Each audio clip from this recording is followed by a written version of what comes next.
You ever hear the sound of chains rattling over water at midnight? Because that's how this whole mess started, right on my dock out behind my own damn house. And let me tell you, that sound, it'll turn your blood cold in an instant.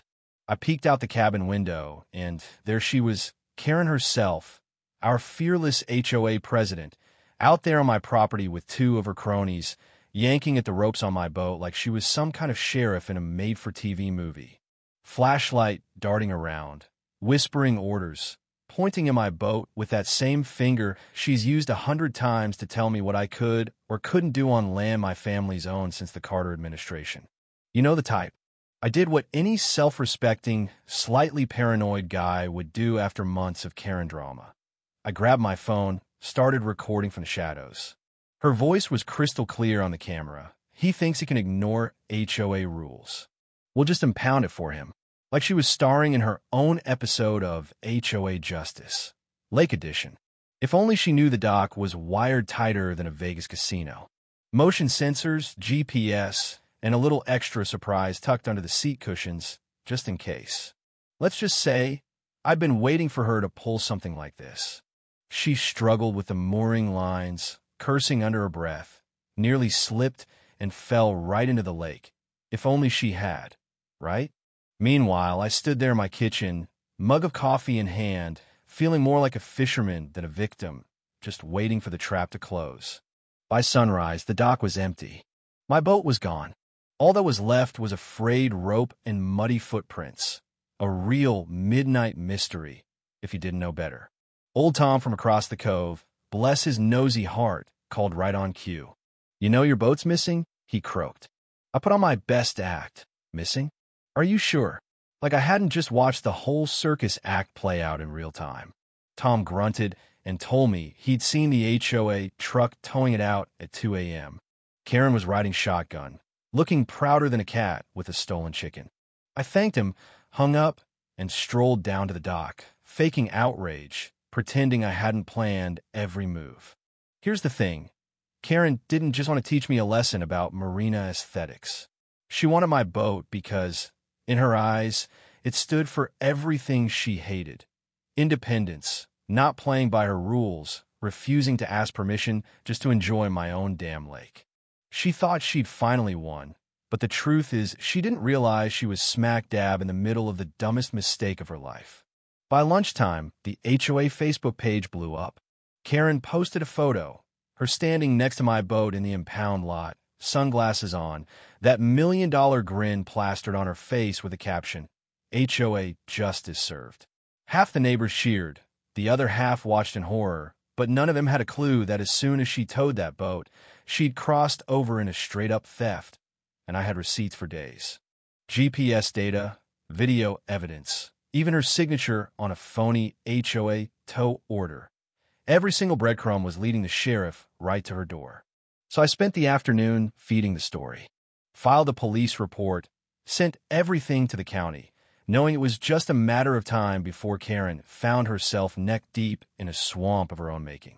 My goal wasn't revenge, at least not yet. I wanted her to dig her own hole. And man, did she. That night, I drove past the impound yard, sun dipping low, water turning gold, Karen arguing with the tow guy about storage fees. I watched from a distance as she peeled the registration sticker off my boat and tossed it in the trash. Right there, she turned a neighborhood squabble into a felony. What she didn't know is that my boat was registered as a bait asset in a county fraud investigation. Thanks to months of her harassment, the sheriff's office had approved it themselves. She just walked right into a sting. Next morning, she showed up at my door with that fake friendly smile and a stack of citations. "You're in violation of Section 9, improper dock maintenance," she purred, like she hadn't just committed a crime. I played dumb again. "You took my boat?" She shrugged. "You left it in violation.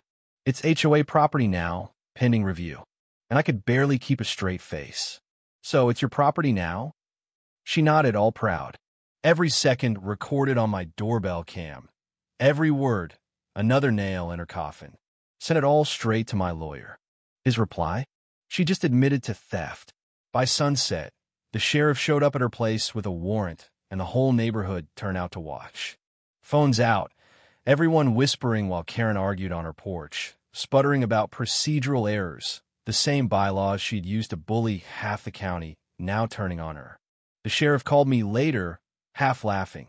"You planned this, didn't you?" I set a trap. She walked right in. Yeah, she sure did. But Karen, she was like a bad cold. Never left quietly. The next morning, the HOA message board turned into a war zone. Some neighbors cheered. Some said it was a witch hunt. But Karen kept posting her version of events, never once denying she'd taken the boat. Watching her dig her own hole on social media was almost entertaining. Still, I knew she wasn't done. So I paid a visit to the marina office, found poor Mitch behind the counter, sweating bullets. When I asked about my boat, he whispered, "Check the auction files. She keeps them locked in her office." And, like fate, he slipped me a sticky note with a login code before I left. Back home, I pulled up the HOA's records. 9 boats, 3 jet skis, 2 trailers, all confiscated and auctioned to the same mysterious buyer, Kel. Karen herself, obviously. This was organized theft, plain and simple. But I needed a smoking gun, something that would hold up in court. That's when I remembered the insurance clause. If anyone filed a claim on my boat, the company's fraud team would swoop in, and every move would become a federal case. All I had to do was wait. At the next community meeting, Karen strolled in like nothing happened, wearing pearls and that step-forward wife smile, talking about restoring order. One guy stood up and shouted, "You stole that man's boat." She just smiled. It was impounded. He can pay the fines, $60,000. The whole room gasped. 60 grand for a dock violation? She thought she trapped me, but really, she'd just taken the bait. Afterwards, neighbors came out of the woodwork, sharing their own horror stories. Trailers condemned, fines for paint colors, 3 grand just to repaint shutters. The whole place was ready to snap. That night, Karen filed her official notice of asset seizure, copied to the insurance adjuster. Within minutes, the fraud alert tripped at corporate HQ, and the whole mess was handed to a state investigator. Next morning, a calm, gray-haired man named Pierce called Special Agent, Insurance Fraud Unit. "Sounds like organized crime," he said. I laid out the evidence, every photo, every video, every timestamp. He grinned. "Well, now she's about to see ours." By noon, subpoenas went out. Turns out, Karen's tow company was a fake, her auctions were rigged, and every payment landed in her cousin's bank account. That afternoon, agents showed up at her house. Neighbors watched from behind curtains as Karen finally realized she wasn't bulletproof. That night, she tried to rally the HOA board, but even the old judge, Marlin, spoke up. State doesn't issue subpoenas for misunderstandings. Silence. Karen glared, but nobody came to her rescue. Her empire was crumbling in slow motion. By the next day, the news hit. Local HOA under investigation for fraud. Karen ducked reporters, community members demanded refunds, and when she tried to shut everything down, locking out residents from community spaces, people gathered at the marina demanding answers. The sheriff was called again. The mob mentality turned on her fast. That evening, she showed up at my door, rage barely contained. "You think you've won. You ruined everything." I stayed calm. "You did that yourself, Karen. You stole from all of us." She trembled, spat out something about being set up, then stormed off. And for the first time, I saw her for what she was, not a villain, not a mastermind, just someone whose need for control finally ran up against something she couldn't manipulate. But she wasn't done. 3 nights later, a black SUV pulled into my drive. Karen in a gray suit, legal envelope in hand. "You'll be hearing from my attorney. Defamation, entrapment, emotional distress." I just laughed. "You're suing me after stealing my boat?" She insisted. "This isn't about the boat. It's about the damage you did to my reputation." I pointed out that the entire board had already resigned. "You'll see. I always win." She drove off, but this time I knew it was desperation. Sure enough, next day I got an email. She'd filed a civil complaint. What she didn't realize was that everything she claimed meant she'd have to testify under oath. So I countersued for property theft, fraud, and harassment. Suddenly, the news ran the headline.